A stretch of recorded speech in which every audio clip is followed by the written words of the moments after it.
vous, puisque nous recevons donc un candidat à l'élection présidentielle. Alors ça s'appelle le questionnaire présidentiel. C'est plutôt sympa parce qu'on commence par vous dire, voilà, Jean-Luc Mélenchon, vous avez été élu président de la République. Vous devez quand même y penser, même si ce n'est pas forcément l'hypothèse la plus probable. Mais le jour d'élection... C'est-à-dire que ça n'est pas une nouvelle sympathique pour tout le monde. Hein. Donc, si vous êtes élu, vous voulez dire... J'assume, moi je me considère comme dangereux pour le capitalisme. Donc je pense qu'il y a des gens qui, apprenant mon élection, cesseront de dormir. Ouais, on va y venir. Alors, vous aurez peut-être le temps de dormir quelques jours quand même après une campagne un peu harassante. À qui dédiez-vous cette victoire, si vous êtes élu ?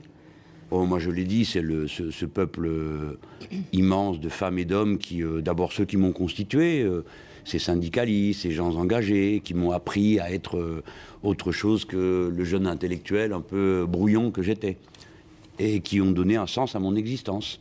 Donc le peuple. Quelle première mesure symbolique ? Alors bon, là, c'est pas... ça, c'est la question piège, parce que quand on porte un programme, vous savez qu'il a été diffusé d'une manière extraordinaire. On a vendu plus de 300 000 exemplaires, alors on a toujours envie de tout dire. Bon, il faut que je me résume. Alors, déjà, la première... une mesure, la première. Non, pas une, s'il vous plaît. Le symbole du président, le symbole du nouveau président. La première, d'abord, c'est on tourne la page, on change de république. Donc la convocation de l'élection constituante, de l'Assemblée constituante. Après, il y a les mesures d'urgence pour rassurer les miens, le peuple. Alors, d'abord, la titularisation des 840 000 précaires des 3 fonctions publiques, avec le décret qui va pour que dans le privé, ça suive. La deuxième chose, c'est le SMIC, puisque ça dépend de l'autorité du gouvernement. L'augmentation du SMIC à 1 700 € brut. Et la troisième, je vais en rester là, mais c'est pour que vous compreniez en quel sens j'avance dès que je C'était la question, suis là, justement, oui. C'est la réquisition des logements vides. Il y a 2 millions de logements vides. Je laisserai un mois, hein. Allez, 1 mois et demi. Les gens ont 1 mois et demi. Ou ils louent, ou je réquisitionne. Voilà. Alors, mais ça suffit, les gens dans la rue, alors qu'il y a des logements vides. Il y a le moment qui marque bien sûr la vie d'un nouveau président, c'est la passation de pouvoir. Hein, le petit quart d'heure où vous allez vous retrouver entre 4 yeux avec, en l'occurrence, peut-être Nicolas Sarkozy, puisque vous êtes élu. Il vous donne le code nucléaire, qu'est-ce que vous en faites ? Ce qui est prévu qu'on en fasse. Vous savez, je suis quelqu'un de très respectueux de l'organisation de l'État. C'est la raison pour laquelle je sais que le rôle des hauts fonctionnaires qui approchent les ministres et les présidents est de servir et d'obéir. Il n'y aura pas d'épuration. Pardon ? Il n'y aura pas d'épuration, entre guillemets ?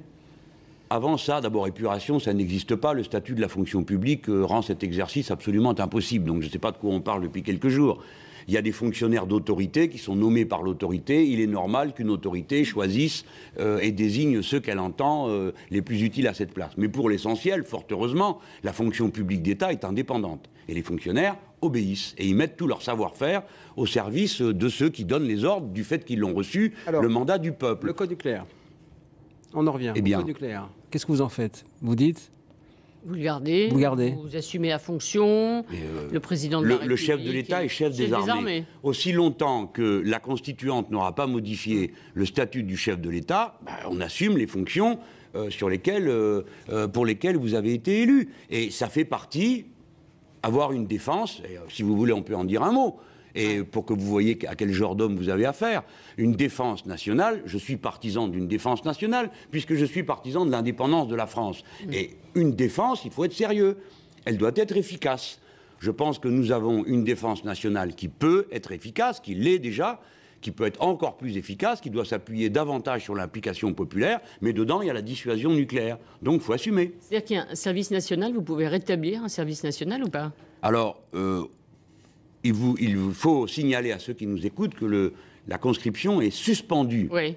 Oui, mais le mot a une grande importance, j'ai participé à ce débat. Ça veut dire qu'on peut la rétablir à tout moment.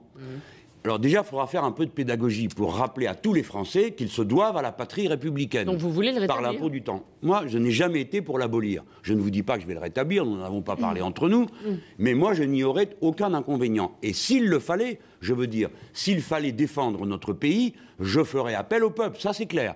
Et je fais partie de l'école jaurétienne de l'armée, c'est-à-dire le peuple en armes. S'il fallait défendre le territoire national jusqu'au bout, eh bien, les Français seraient conscrits. Français et les Françaises, car tout le monde irait. Il y a une chose quand même qu'on a oublié de vous demander, mais c'est important. Le gouvernement de Jean-Luc Mélenchon, il ressemble à quoi? Et parité, vous allez dire, j'imagine, mais il est ouvert à qui? C'est-à-dire, il y a un petit groupe d'hommes qui viennent du front de gauche, de femmes, où on trouve des socialistes, c'est ouvert à toute la gauche, les personnalités civiles. Je sais que le Front de gauche bénéficie de moins de publicité sur les personnalités qui le composent, mais il y a de quoi faire un gouvernement de très haut niveau. Il y a de quoi avoir un très bon ministre des Finances, il y en a au moins 2 ou 3, il y a de très bons ministres de l'Agriculture, très bons ministres de l'Éducation nationale, du Sport. Nous avons toute une équipe, et même plusieurs. Mais évidemment, le gouvernement rendra compte de la force politique principale qu'est le Front de gauche. Mais évidemment que nous aurons des alliés. Qui voulez-vous que ce soit? Il n'y en a pas 50. Les écologistes, les socialistes. Évidemment, ce serait une déflagration à gauche, car la réorganisation de la gauche se ferait à l'image de ce gouvernement et de la majorité parlementaire autour du Front de gauche. Et j'imagine que les socialistes auraient cette fois-ci l'obligation de trancher, à laquelle ils n'ont jamais voulu se ranger, entre leur ligne de rupture avec le capitalisme et la ligne d'accompagnement plan-plan qui, pour l'instant, domine le Parti socialiste. Est-ce que vous habitez à l'Élysée ? Je ne me suis pas posé la question. J'ai mes habitudes chez moi. Il est temps d'y penser, là vous êtes élu. Si je devais habiter l'Élysée, ça m'est arrivé d'habiter un ministère. Car lorsque j'étais ministre de l'enseignement professionnel, j'habitais à Massy et j'ai essayé les premiers temps de continuer à vivre chez moi. C'était impossible. Le matin, figurez-vous qu'on montait dans la voiture, on mettait les gyrophares, les motards, on prenait la bande d'arrêt d'urgence. J'arrivais, j'étais malade d'avoir bousculé tout le monde. Donc j'ai habité pendant 2 ans une pièce dans le ministère, avec, vous le croirez si vous voulez, mes habits suspendus après une espèce de tringle, parce que rien n'était prévu pour ça. Et j'ai vécu comme ça, avec les livres par terre. À l'Élysée, vous avez un peu plus d'espace. Oui. Mais l'Élysée pose un problème. Parce que c'est un palais où il me semble qu'on a pris beaucoup ses aises. Donc moi, j'aimerais bien qu'on me dise, voilà, vous habitez là, et je ferai poser un compteur électrique, et je ferai poser un compteur d'eau pour dire, si c'est mon appartement, je le paye. Je ne veux pas d'usage princier qui corrompt le caractère et donne des habitudes mauvaises. Vous payez vos factures d'électricité, comme le général de Gaulle faisait. Il disait qu'il payait... Je ne savais pas que le général de Gaulle le faisait. Il payait aussi les repas de famille. Vous avez baissé la rémunération aussi du président de la République? Franchement, je n'ai pas pensé à tout ça, mais bon, puisque vous voulez... Voilà, moi je suis parlementaire. Je l'ai été de longues années. Ça va, vous savez, l'indemnité est tout à fait confortable. Et puis nous avons une indemnité de secrétariat pour le travail qu'il y a à faire. Donc moi je considère que tout responsable politique, ministre, président, devrait se contenter de ce qu'on donne à un parlementaire, quitte à avoir naturellement les moyens de travailler. Ça se discute pas, ça s'évalue. Moi je trouve que c'est assez. Alors j'ai entendu dire par François Hollande qu'il voulait réduire de 30%. Oui. Ça laisse quand même de beaux restes, vu que le précédent avait augmenté de 190%. Je trouve tout ça excessif. Alors peut-être parce que j'ai pas d'imagination sur la manière de dépenser l'argent, mais je crois que chacun d'entre nous doit avoir une espèce de modèle auquel il pense. Moi, j'aime bien, je ne suis pas meilleur qu'un autre, mais j'aime bien le modèle dans la Rome antique de Cincinnatus. Il a fait le travail, et quand le travail est terminé, il retourne chez lui. Je pense qu'il faut pouvoir retourner chez soi, à ses mœurs simples. Et moi, j'ai des mœurs simples parce que je n'ai pas d'imagination pour en avoir d'autres. Est-ce que vous irez voir Angela Merkel? Je ne suis pas sûr que ce sera votre première visite. Oui, mais non, ça ne sera pas la première visite, parce que la politique de la France à d'autres centres de gravité. C'est l'Union européenne, mais nous avons d'abord un bassin culturel commun. Et moi, j'ai toujours pensé que la politique procédait de la culture. Notre bassin culturel commun, c'est la Méditerranée. Et nos interlocuteurs les plus immédiats, les plus évidents, c'est ceux avec qui nous avons partie liée dans notre vie familiale. C'est-à-dire les pays de la façade maghrébine. Et il se trouve que je me suis dit que le premier endroit où aller, c'était en Algérie, parce que c'est là que nous avons d'abord une page à tourner. Il faut le faire maintenant. Et il faut dire, allez, c'est bon. Il faut faire un discours de repentance ? Non, de repentance. Personne ne nous demande ça en Algérie, à part quelques exagérés.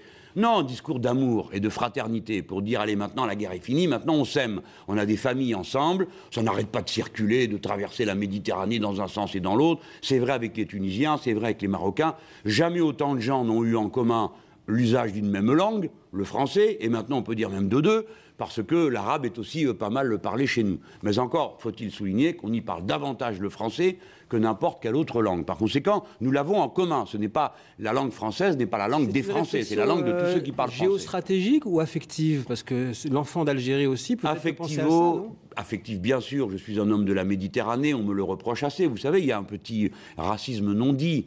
J'exagère peut-être en disant racisme, mais les gens qui viennent du Midi, de la France et de la Méditerranée, comme moi, parlent avec les mains, leurs visages sont très expressifs, et c'est assez mal ressenti par les gens du Nord qui sont plus taiseux et plus impavides.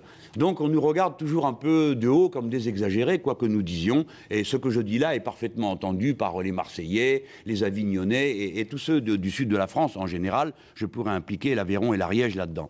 Donc oui, c'est affectif, mais ça procède d'une pensée plus profonde.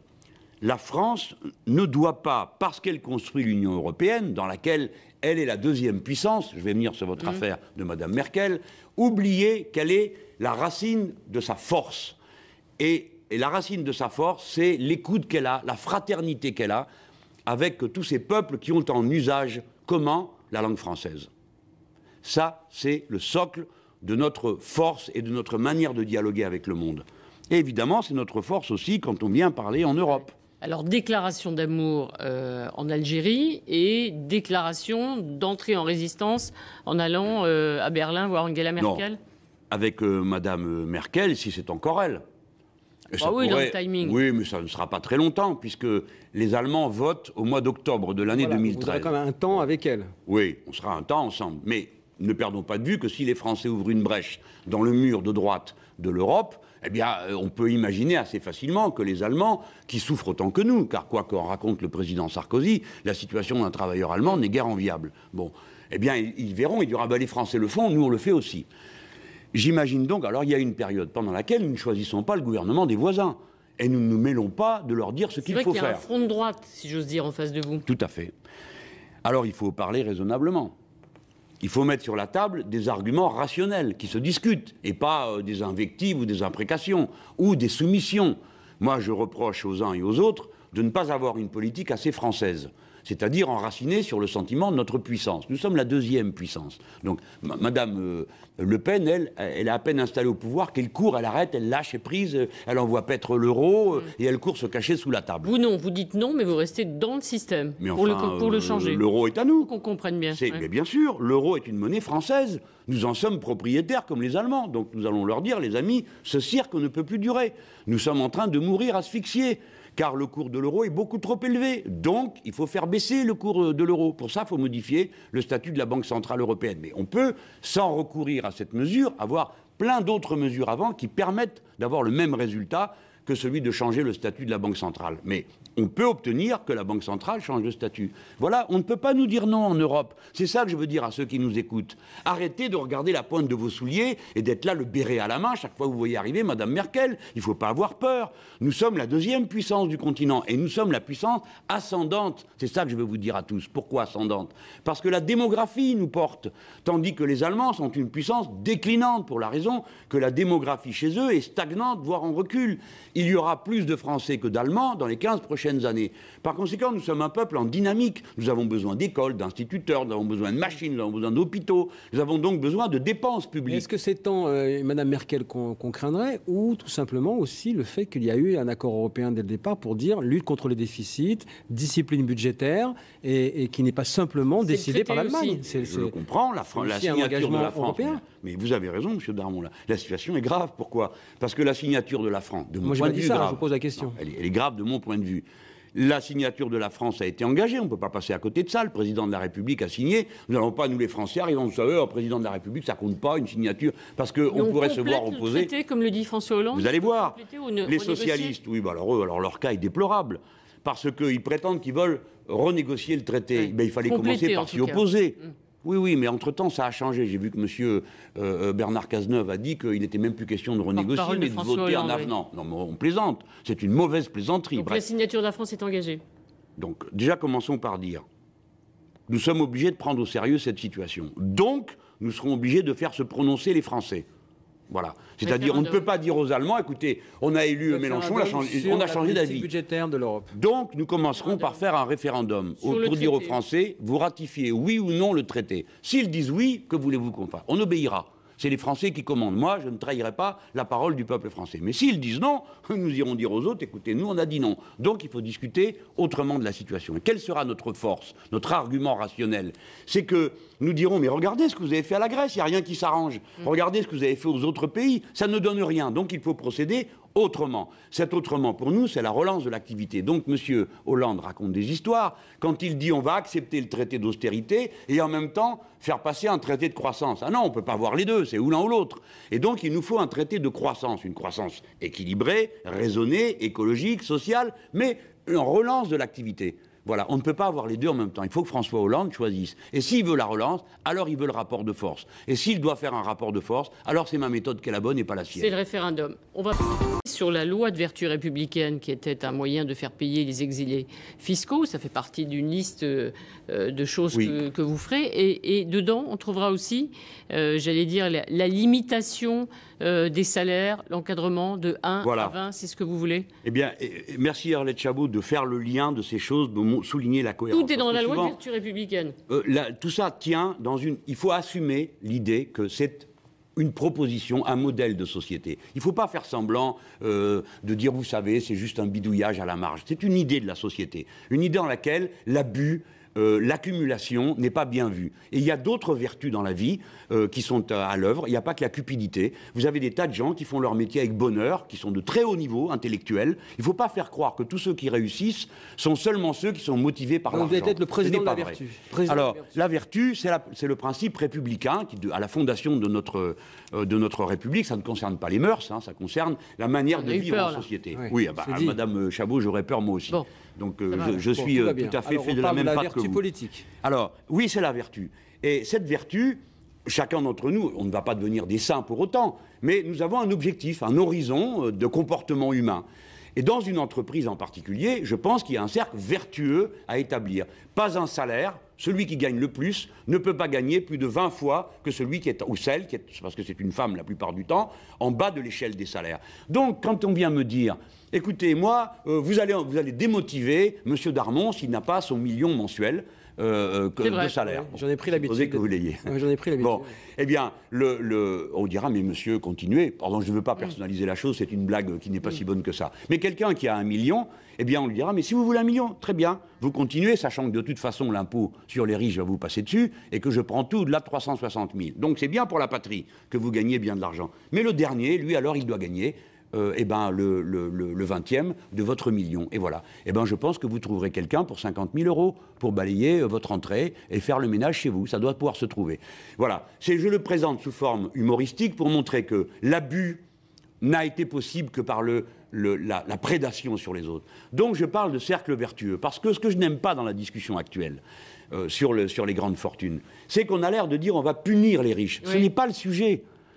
On n'est pas là pour punir ou pour humilier des gens. On est pour dire voilà quel est le modèle dans lequel on fonctionne. Et on crée des cercles qui sont vertueux pour l'économie. Car cet argent accumulé à un pôle, madame, monsieur, ne sert jamais à la consommation, ne sert jamais à l'investissement productif. Je finis sur un chiffre pour fixer les idées. L'année dernière, il s'est distribué dans les entreprises 290 milliards d'euros de dividendes, c'est-à-dire du profit lié à une action.